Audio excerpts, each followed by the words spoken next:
হয়তো এই হাদিস জানে না, আল্লাহ পাক ওদের কানের মধ্যে আমার এই হাদিস যেন পৌঁছে দেন। আমিন। নবী সাল্লাল্লাহু আলাইহি ওয়াসাল্লাম বলেছেন, আমি মেরাজের রাতে যখন গিয়েছি তখন এক শ্রেণীর মানুষকে দেখেছি, ওদেরকে শাস্তি দেয়া হচ্ছে। কি শাস্তি? জাহান্নামীদের রক্ত এবং পুষ ওদেরকে খেতে দেয়া হচ্ছে।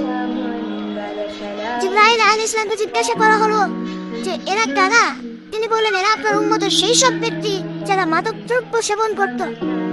আল্লাহ রাব্বুল আলামিন তার হাবিবের মাধ্যমে জানিয়েছেন, যখন কোনো মুসলিম মাদক সেবন করে বা কোনো ব্যক্তি মাদক সেবন করে তখন 40 দিন তার নামাজ কবুল হয় না।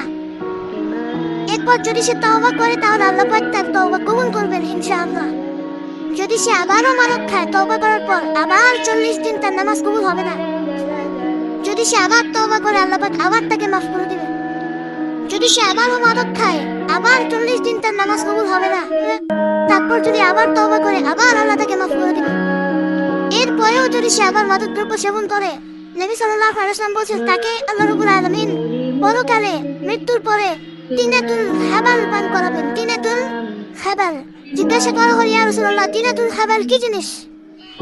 নবী সাল্লাল্লাহু আলাইহি ওয়াসাল্লাম উত্তর দিচ্ছেন, এটা হচ্ছে জাহান্নামীদের রক্ত, মাংস, এগুলো পুড়ে পচে যে রসটা বের হবে, এটা হচ্ছে তিনাতুল হাবাল।